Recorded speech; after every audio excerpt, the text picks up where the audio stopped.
Okay, welcome everyone. Chetan here from micebook. Thanks for joining. We are recording this session so we can put it onto our forum and have it as a podcast. If you could mute your microphones so that we can have just the presenters on. Objective is to share best practice to recover stronger and faster. So I really appreciate the panel for being open and honest and sharing their time with us today.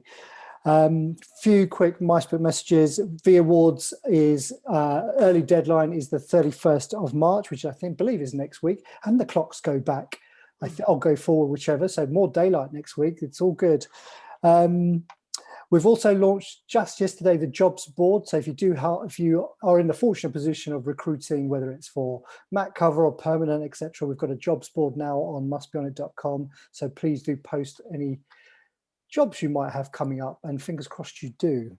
And next week on the 24th, our talks is with Julius Solaris, who was Event MB founder and editor and has now just joined or sold his company to Skift, pretty nice, and has now just joined Swapcard. So it'd be quite interesting to chat to him about his journey.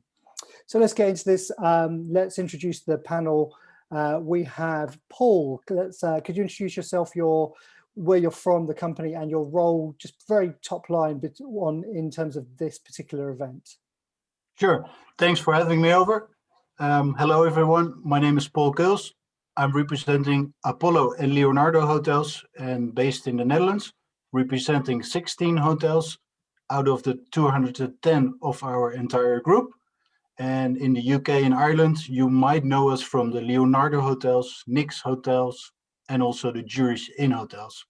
In a nutshell, myself, my background, fully hospitality, mostly in sales, but before I was in operation banquets. And happy to join your event. Thanks, Paul. And Maarten. Yes, hello, guys. Good afternoon. Good to see you, and thanks for having me as well. Yeah, Paul. My name is Maarten. I'm in the industry for about 25 years. Most of my career I spent on agency side. Since 8 years, I'm managing director of the Dutch Association for Event Agencies. Furthermore, I founded and I'm managing LiveCom Alliance, European Institute for Live Communication. UK Association AFCOM is also a member. In the Netherlands, but it's more like a voluntary role. I'm some kind of chairman of the event platform. It's the, let's say, alliance of the various associations and organizations in the event domain in the Netherlands. And I'm one of the members of a program team of Fieldlab Events, running the test events, which we are going to talk about. Brilliant. Thank you. Thanks for joining. If you do have questions, do pop them into chat as we're going along. It's a small enough group, so just do either interrupt, come off microphone, and feel free to jump in. So I guess, Maarten, let's start with you in terms of tell us about the initiative. Where does it come from? What was it? And who was the kind of instigators of the program? Yeah, well, it was a little before summer last year, where the industry meets our Andreas Vossi's microbiologic, and he's the head of research of the project. We discussed our challenges for our industry related to the COVID-19 virus, and then we were connected to the relevant departments within our government. So it was kind of a triangle: industry, scientists, and the government. And over summer, we were invited by the government, by the relevant minister, and he said, okay, if you think you have a solution, if you think you have an approach for this huge issue, write a plan and show me. So we started to build up this project, and in fact it's funded by the government with the subsidies, and we worked for a few months up to just before Christmas. We took some months to write the plan and get it approved, basically, in a very short, long story, very short. Okay. I'm going to just come, if you're just a little bit crackly, I don't know if it's your headphones, but do you have hardwired headphones or anything you might be able to change to? Yeah. Just while you're doing that. Maybe you have one question for Paul and then I'll change my mic. Yeah, that's great. So yeah, I'm going to just come to Paul. So just in the preamble, were you involved at all in the build up to this and getting the planning stages, or did you just get involved at invite stage? The last one, the invite stage. At some point, I figured out about this event going on, this first pilot event, and yeah, I was happy to sign up because there were only 500 people that could attend, and I phoned on a particular day one other sales manager from another hotel, like, "Are you joining us?" Well, and he already mentioned, like, "Paul, forget about it, it's fully sold." So I was luckily just inside the 500 people. And, okay. Yeah, it was really cool to be part. And since we were 500 people, all from the industry, I think the behavior with yeah, as you know how we are, it was slightly different than if you bring in 500 people which didn't know each other at all. So yeah, you saw people shaking hands, hugging. We were basically asked to pretend pre-COVID.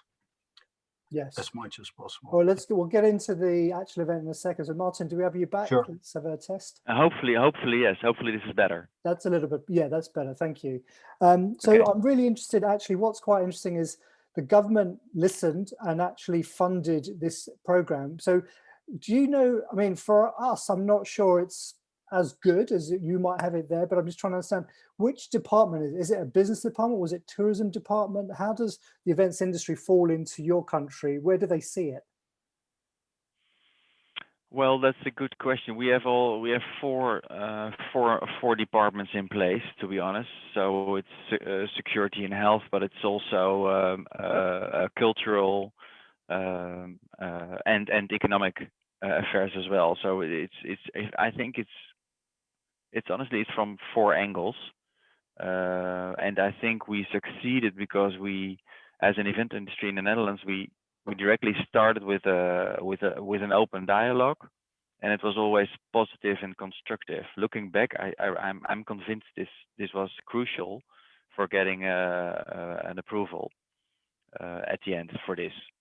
So we didn't kick no negativity and so on. Okay, and is that, sorry, do you think, is it because the government has always had a good viewpoint of the events industry and they've always recognized its contribution, or do you think it's just because the approach that you made and it still doesn't, because one of the things that we feel is that as the events industry, it's not fully understood what we do. We work across so many other levels. You may not have an answer, but I'm just quite interested to know what your thoughts are.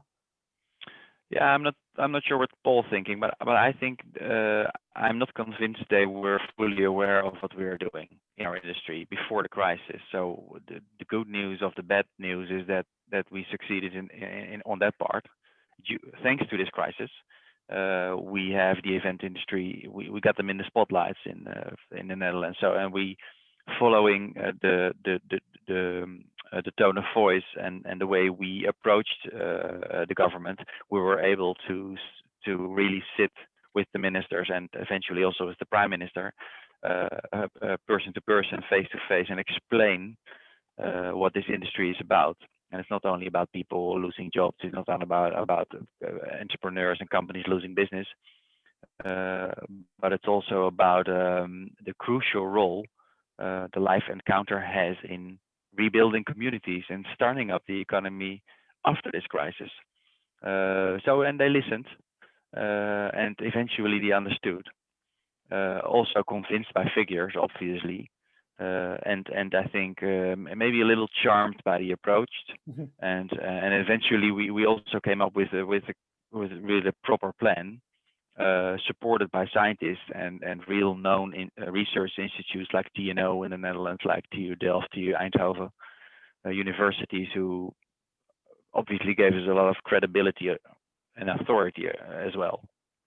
Okay. Yeah. All right. Well, that's just some good background. And Let's talk about the event. So when was this first event? Paul, tell us your journey of the first event and the invitation process, and then take us through to let's take us through to the arrival process of when you got on site.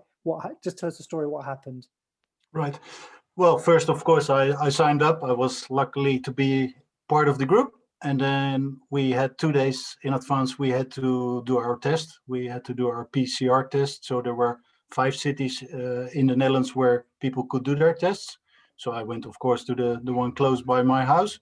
Then I got the result the day after already that I was negative. So I was able to attend the event.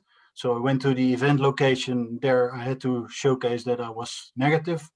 Then my temperature was scanned by this computer that I was okay, so I could move on.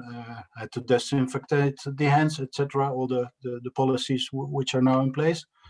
And basically I was in, but some people got also on the spot. They were in a different bubble.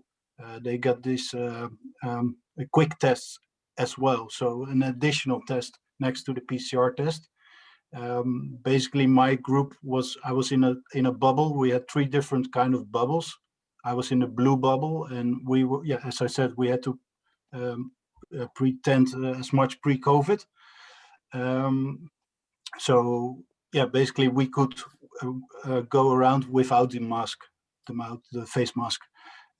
So I was sitting also next to another hotelier, but we were really next to each other. So that was strange, different, but it also felt directly like back normal, like it used to be. And you saw people taking pictures from groups of people, like we're now going to Kenya and see the elephants and making pictures of thousands of elephants. People were just taking picture of the crowd that was there.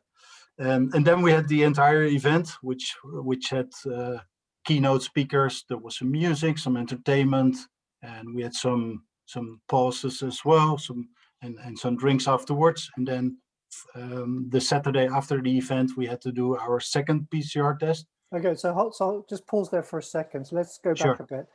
When you did your PCR test, was it was there an app or something? Is that how you verified that you got the result and that's what you had to show? Yeah, actually you had to log into a certain web page, and there you could see if you were tested positive or negative. And is that a government health app, or was it a private company app that put it on? I think this was part of the Fieldlab that they used this in place. This was not it was just for this event. Okay. And maybe I can elaborate Please. on this one. Yes, please. Because for up to the events for this weekend, we have let's say the old-fashioned way. So you get a secure email. You have to pop in with a verification code on your SMS. Then you get your downloadable PDF as a test result. For this upcoming weekend, we have a series of 8 pilot events in 4 categories. We do due to the bad weather last weekend, we have to postpone it 1 week. So we're doing the festivals, outdoor festivals this weekend, and we now do a double thing. We also are going to test the new government app. It's the verification digital passport, like all countries in Europe is working on it. So we're going to check it both. It works both, and we're going to check the app. Okay. And maybe it's good to know that besides the journey Paul describes, we also work with a communication app. It's called Close app. And from the moment you bought your ticket, we ask them to scan a QR code and download this app. And from that moment on, also Paul was guided through the process and we can ask research questions, and we can steer them, and we can guide them with, for example, specific bubble information. It's very helpful.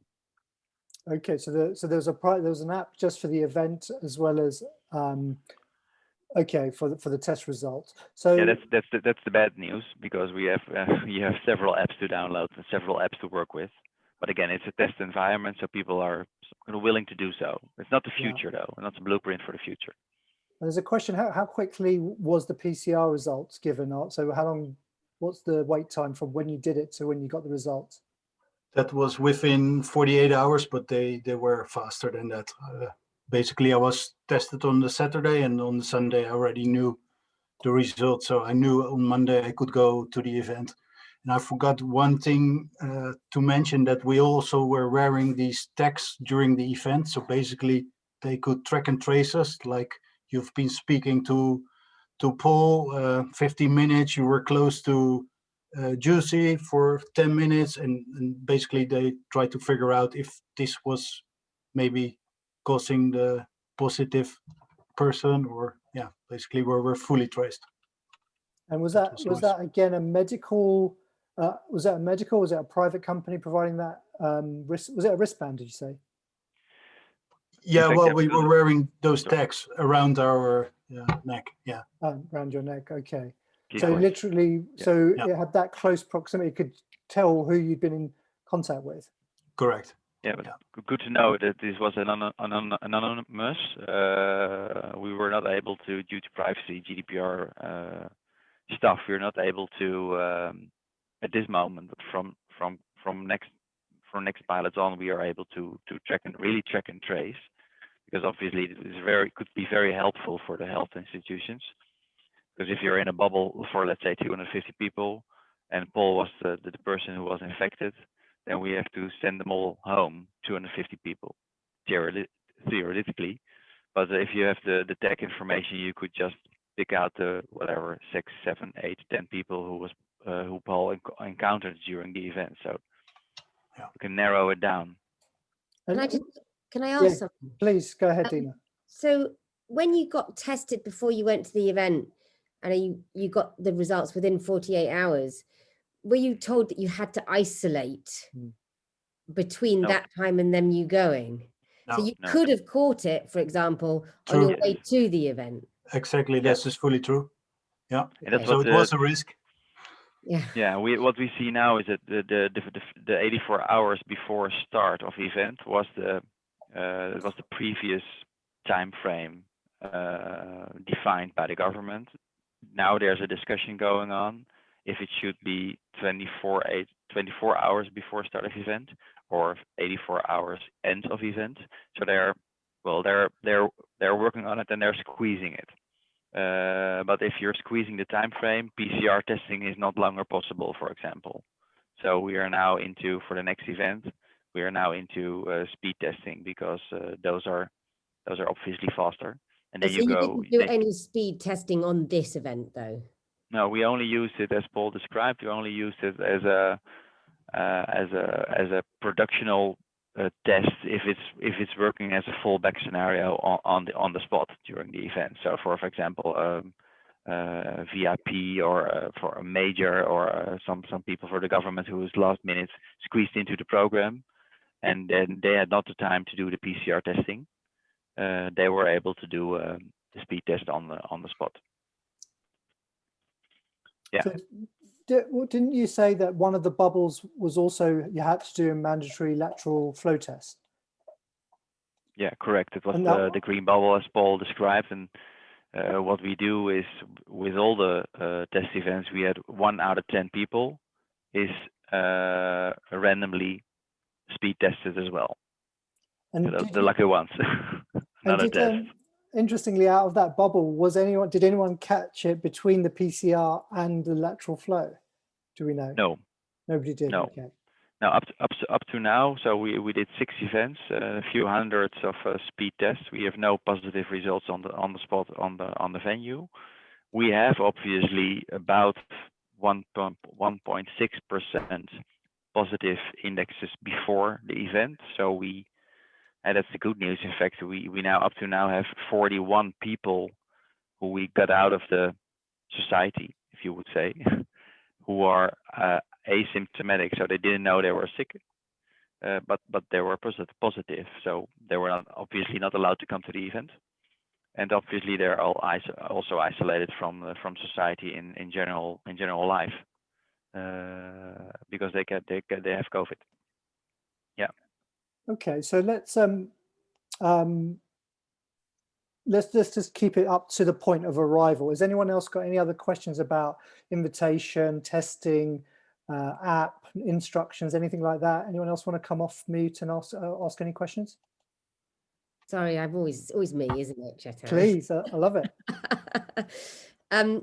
Did they have to sign their lives away? I mean, were there kind of like insurances involved? Were there, I mean, a lot of these reasons why I'm asking this is that we are putting on a festival in July, and we are in flux at the moment as to, we've got health and safety people involved, etc. But we're just in flux at the moment as about how much we, should we be saying that they have to have a vaccination, for example, because here it's a UK event, so it's likely that most people will be vaccinated.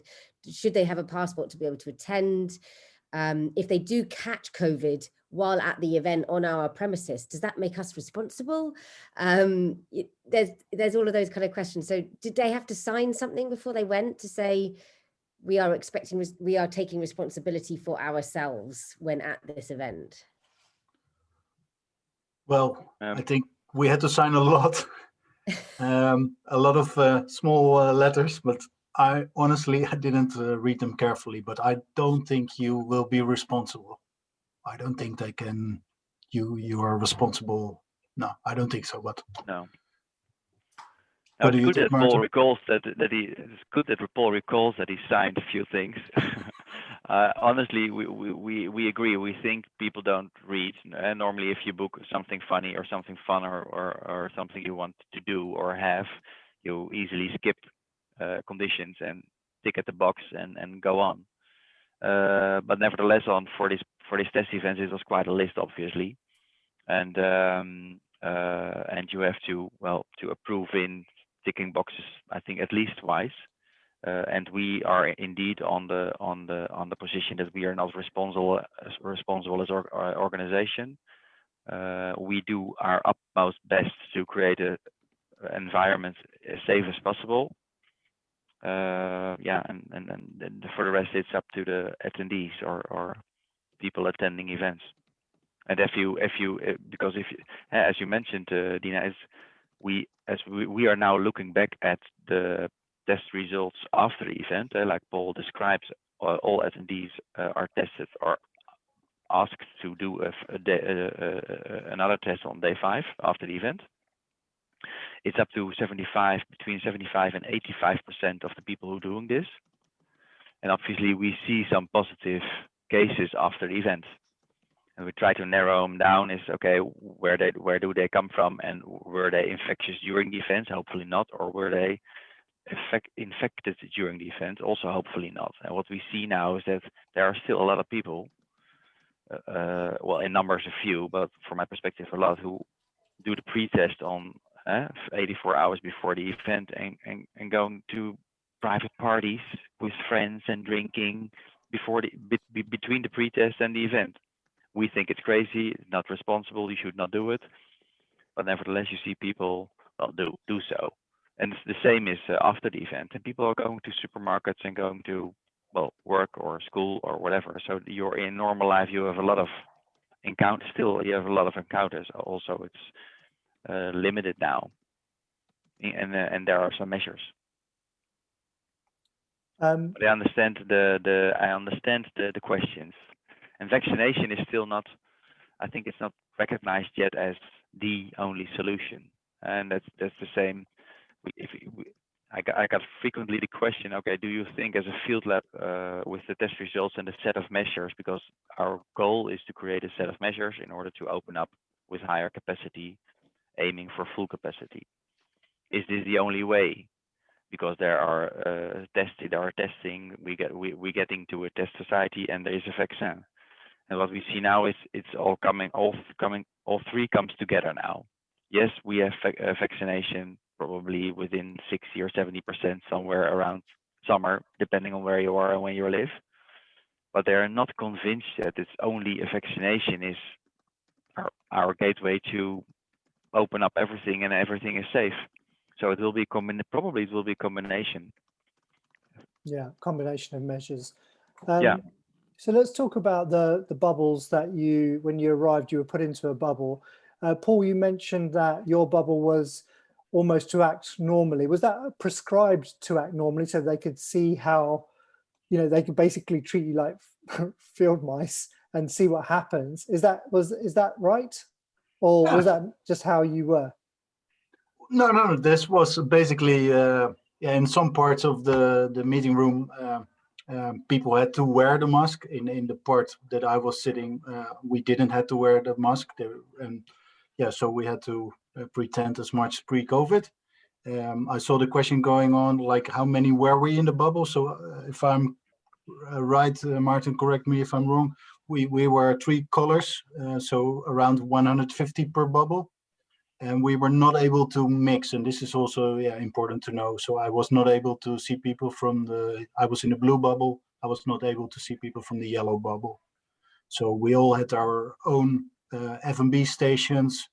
The F&B stations were completely like it was before. So it was self-service in this case. So there was no F&B in plastic, or it was basically just open as we are normally used to have it.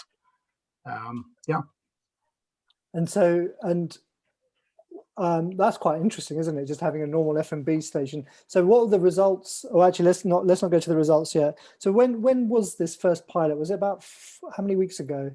This was on the 15th of February. So okay. Yeah. Okay. And in terms of things like, so just talk us through. You had the different entrances for each bubble. You did Correct. sit next to each other. Some bubbles had masks, some didn't. Lunch. What were the other lunch situations in terms of? So you had a normal buffet. What did other people have? The other bubbles. I think the same, Maarten. I haven't even seen it because we were not able to mingle.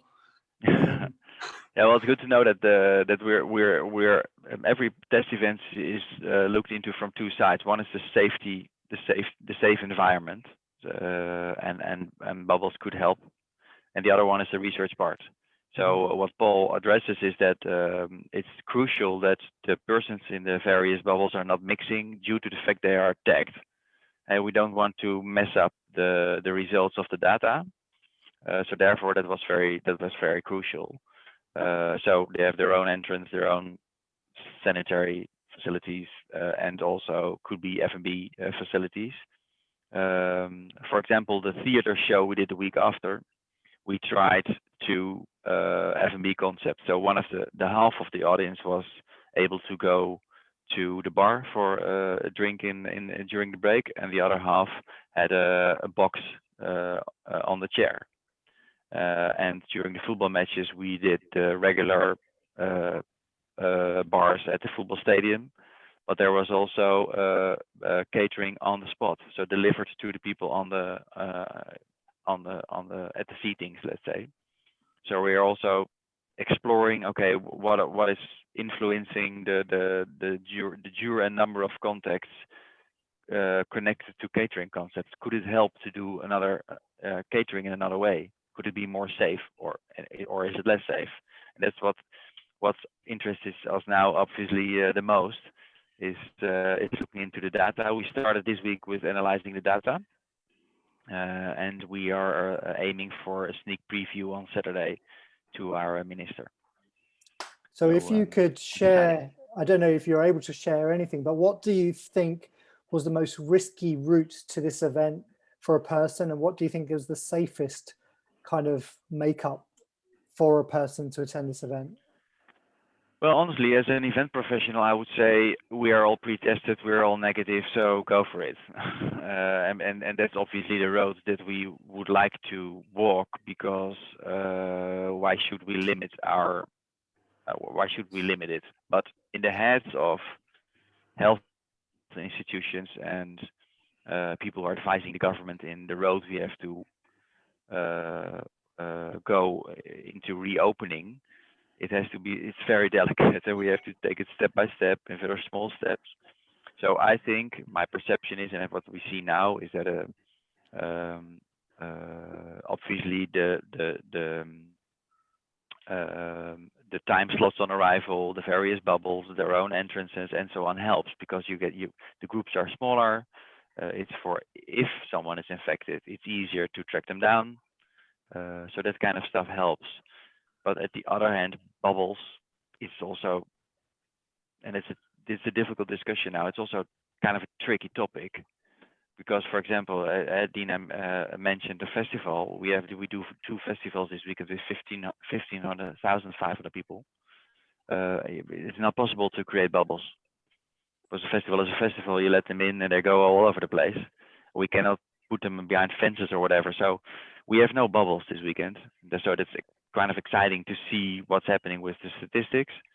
The only thing we do is we have time slots on arrival to create the most safe setting on arrival. But for the rest, we have to see. And obviously the masks are in place, so we can think of some measures who create a more safe environment. But we are somehow already convinced that in the way we do events, it's very safe. And we are now, that's interesting. There is a new model in place defined by the University of Delft, a risk model. And what we are doing is comparing, for example, going to a supermarket or going to a restaurant, stay at home or has visitors at home. Compare this to events like we're doing it now. Now it becomes interesting because now we can convince them. Okay, for example, if we can show them and prove them that an event with a set of measures is more safe than having visitors at home in your home situation, then we rest our case. Then we have the claim ready to, okay, so you should open up. Yeah, and hopefully they listen to that. Yeah. So with the festival, the key measures you've got is staggered start times, no bubbles, but wearing masks throughout, or? Yeah, unfortunately, yes. Apart from if you're eating or drinking. Yeah, so probably, and we saw that during the dance event because we had 1.5 weeks ago with the dance event at the Ziggo Dome in Amsterdam, and it was a really an epic evening. People were totally, how do you say it in English? Totally crazy. It was a really amazing party, amazing vibes also. And what you saw is that there we had 2 bubbles, stage left, stage right, and they were asked to wear the masks. But no one did. And if you asked, we agreed on we're gonna not punish them and we're gonna not steer it on. We asked them politely and we communicated in the app, and then we it's also research. We see what's happening. Yes. And they all said, no, we're drinking, and they were always drinking. Okay. It's not an activity. If you go to a theater show or to a conference, it feels, I don't know, it feels a bit more logical or comfortable to wear a mask. But during a dance event, no. Yeah. People don't do. Jane, go ahead. No, I just had a question. When people were having to wear masks in any of the other test environments, did you have any kind of security people that would go around and gently ask people to keep the distance or anything? Or is that, like you've just said in the last bit, is you just put it in the literature and left it to them? That's a good question. The event poll attendant, we left it to the people. We just thought, okay, let's see what's happening. We have not only the text, but we have also video cameras analyzing the audience, anonymous as well. I saw already some interesting pictures and they can pinpoint the people with mask and without, and then you can make percentage of it. So analyzing as well. But based on the very cozy atmosphere Paul described because they were all industry people, so they were indeed hugging and all over the place. So we were a little bit worried about the statistics. So onward to the theater show the week after, we were more directive in, okay guys, this is an experiment, this is a test environment, please, you're in bubble this or that, do this or that. So we asked them polite, but we really make a point out of it. And during the dance event, for example, or during the concert, as I mentioned, we also mentioned it at the start of the show. But again, it's an audience who doesn't listen, do their own thing. But it's also interesting to see. Okay, does is asking helping or not. Yeah. What's the behavior of the people? Can I invite any more questions about the actual events, whether it's the main one with the bubbles or the festivals? Any other questions about on-site people behavior, communications technology, anything like that? Anyone want to ask? I'm just interested about this tag, this lanyard or whatever it is that people were wearing. Was that a private company that was doing? Was it near field kind of whatever that NFD technology is? Was it something like that? Is it a private company that was providing it? Yeah, Okay. yeah, it's a good question, because there are a lot of wearables in the market, and we found an agency who helped us out to find our way in the jungle of wearables, and we ended up with a German company, Kinexon, who originally developed this kind of technology for sporters, for the sport industry a few years ago, and during the crisis they adapted this tag more or less for office employees. Okay. And it was totally focusing on social distancing. So with a LED light and buzzing function and a sound. If you're too close to your colleague, it's going to buzz, or it's going to, and you can track and trace in case of an infection. So we're very functional. But the important thing for us was we don't want social distancing. We want to get rid of social distancing. But the techniques behind it were very usable for visitor dynamics, because we got the impression also by the government that if we say, okay, we're going to do 1,000 people in a theater for a conference, they say, yeah, but they're going to be infected all 1,000 before the end of the conference. And obviously we think, no, that's not true, but there was no proof at all. So that's why the visitor dynamics is a really crucial part of our survey, of our research, and that we invested also hugely in this text and also in that video analyzed part. And we now, as I mentioned, we hope to see that the number of close contacts is quite limited during that kind of type of events. And it's an ultra wideband tag, by the way.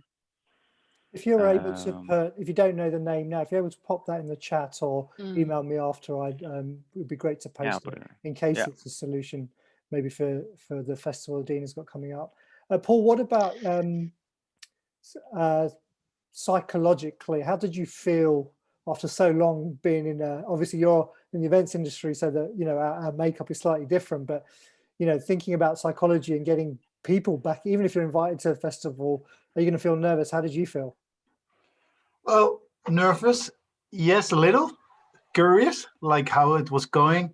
But you already noticed, like you see so many of your industry mates. It feels so comfortable as well. And well, I knew I was negative tested, and I was really looking forward to attend this event. And I noticed that everybody was really ready to meet each other again and sick of being home and behind the computer all day.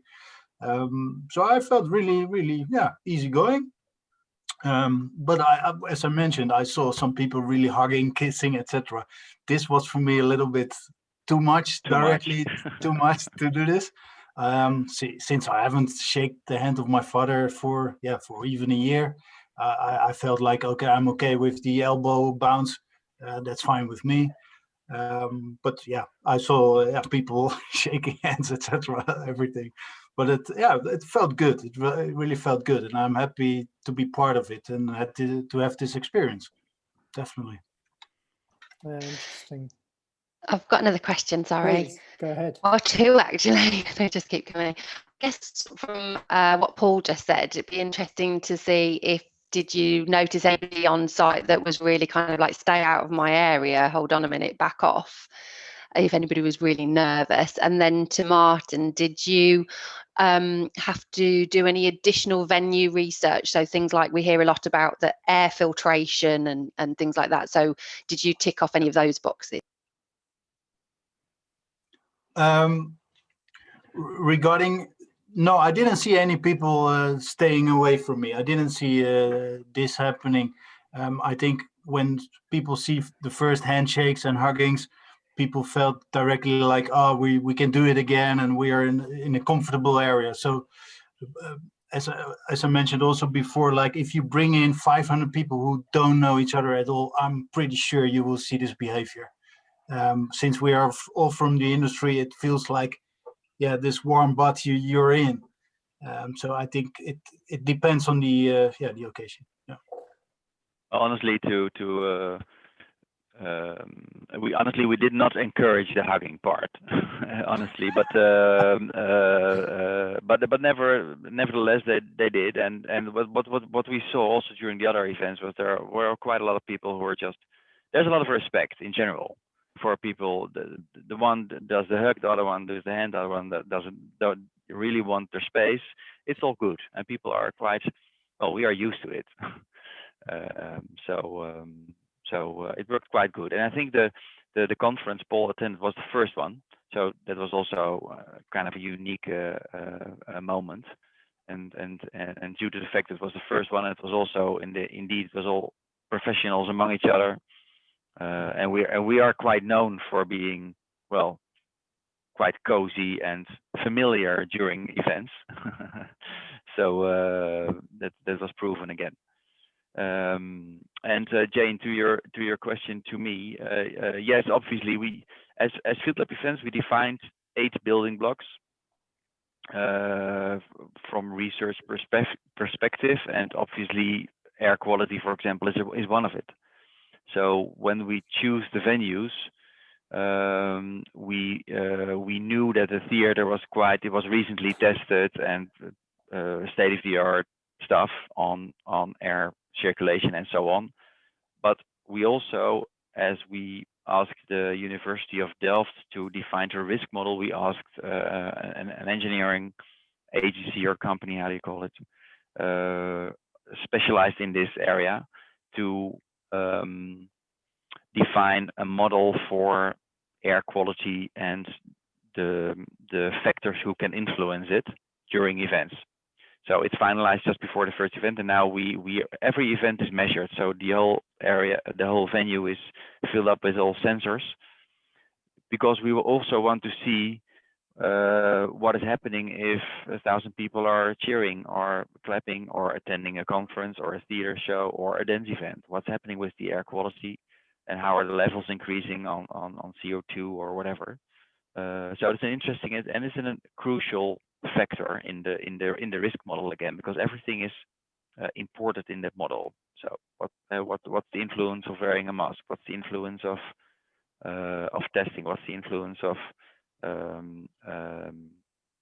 air quality and so on? So yes, it's involved. Yeah. They're just asking about, so you mentioned the results of this is going to come out on Saturday, is that right? Well, it's a sneak peek.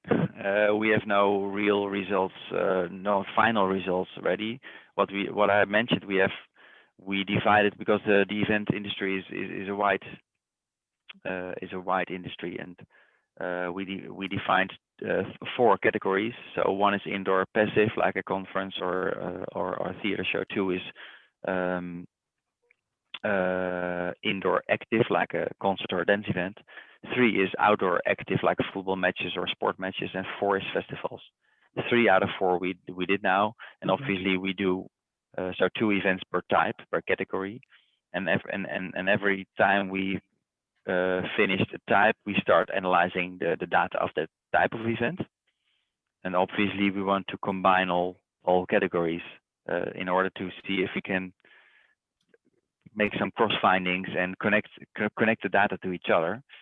And so what we did now is we have the first data of the first type, so the conference poll attendant, and we are working on the data for now. So we have no final results yet, but for example, the visitor dynamic, so how many people do you have close contact with, is a very interesting figure, and we're working on that, checking data if it's correct what they say now, and we are trying to benchmark it with the other activities in normal life, what I explained before, and we hope to show them that events with the set of measures we gonna advise is as safe as staying at home, and even more safe when you go out to a restaurant or have visitors. That could be that are really how do you say, tangible arguments. Yeah. Interesting. We've got a few minutes left, so if anyone else has got some questions, please do come off mute and just ask them. It's me again. When you did the different things to be able to improve the air quality, I mean, other than opening doors and windows, was there anything else that, what actions did you take to try and improve the air quality? No, we did not improve air quality because we are in a venue, and well, the quality in the venue is like the quality how it is in the venue. Up to now we use 2 venues are quite state of the art as a modern venue, so they're well equipped. Obviously, there are worries in the industry, especially on venue side. If you look into historic venues or industrial venues, they're quite worried about because for now in the Netherlands the directive or the guidelines are quite general. It's like a bouwbesluitpaal. It's building regulations who are applied, and it's quite general, and it's not that specific. And there is still a lot unknown on this topic. So for now, what we did is we take the general regulations the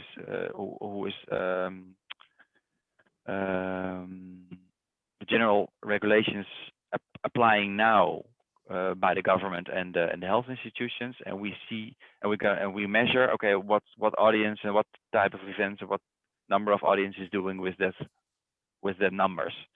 So that's what we're measuring now. So we're not improving yet. We're just analyzing what's happening. Okay. And we just get a go ahead yesterday for another event. We're doing a national football or an international football match. International, it's Netherlands, Latvia, with 5,000 spectators in Amsterdam. Yes, and one of the bubbles, we are going to work with bubbles of 1,000 people per bubble, and one of the bubbles is totally used for an aerosol research project, and they're going to see what are drips and aerosols doing by cheering football audience, supporting audience. So that's an interesting one and an important one also. Yeah. Have you had any other European interest as to your research findings and how they might open up their event industry? Have there been dialogue with the UK, for example? Yeah, I'm in dialogue with the UK. Out of interest, which body? Let me check. I was prepared, obviously, but not good enough. BVEP or? Let me check. It's the UK Live Music Events meeting, who's doing a pilot, and it's Liverpool, some project from Liverpool. Is this one of the test events? Does anyone know? Yeah. Okay. Okay. Supposedly, because I was reading about the project in the UK. So yes, Barcelona, obviously, Germany, and I'm invited to also because of my role in LiveCom Alliance, already connected to 12 countries around Europe. So they're checking in, obviously, for these kind of calls to hear about the project, and they want to receive the press kits. We have quite an extensive document with some background information. So in case you're interested, let me know. Yeah, please. I'll drop you a note, and it'll be great to get anything you've got, and B, as soon as results and data comes out, anything you have, that would be really useful. Yeah, it will be shared with the world. So obviously, yes. Great. Yeah. Any other final question? I know Alessandra has asked about the food, but that was a straightforward buffet, so nothing too dynamic or special there. Yeah, that Paul, was during the conference, but as I explained, sorry. no, go ahead. During the conference, it was like traditional setting, as Paul described. But again, as I mentioned, during the football matches and also during the theater show and the other events, we're also trying other concepts. Mm-hmm. And for example, the football match was one of the football test events was they were testing during the social distancing period. Then when they could open up for tiny audiences, they started to check out with catering on the spot, and they were so positive about it and sold so good that they're going to keep that catering concept in that football stadium, for example. Okay. Yeah. Great. So it's interesting to see. Paul Hutton, go ahead. Yeah. Hi, Maarten. At the festival that you've got coming up, will you have multiple different food and beverage outlets where people can get food, or is it one or two suppliers? No, I was on the festival area last week. It's a festival area like you know it. So it's we have one huge main stage and one stage 2, and then there are some various food outlets around it. So it's not huge, but I think it's about 6 or 8 F&B outlets in total. Various items. Yeah. If you want me to come along, I'm happy to travel. Actually, I'm not allowed to travel. What am I talking about? I think it will be difficult. Wishful thinking. Well, let me. Yes, I know. Any final questions at all? Thanks so much for sharing that expertise, both Maarten and Paul. Really appreciate you coming on. We love to have more information as and when you get it, and maybe get you back to kind of look through that research. Yeah, thanks everyone for joining. I will, see you next week, the 24th. We've got the interview with Julius Solaris from Sopcard, previously event manager's blog owner and sold to Skift. So yeah, thanks everyone for joining. Thanks for your time. Week. Thanks for having us. Thanks, Maarten. Thanks, Bloomberg. Thanks for your time. Good to see you. Okay. Thanks, guys. Bye.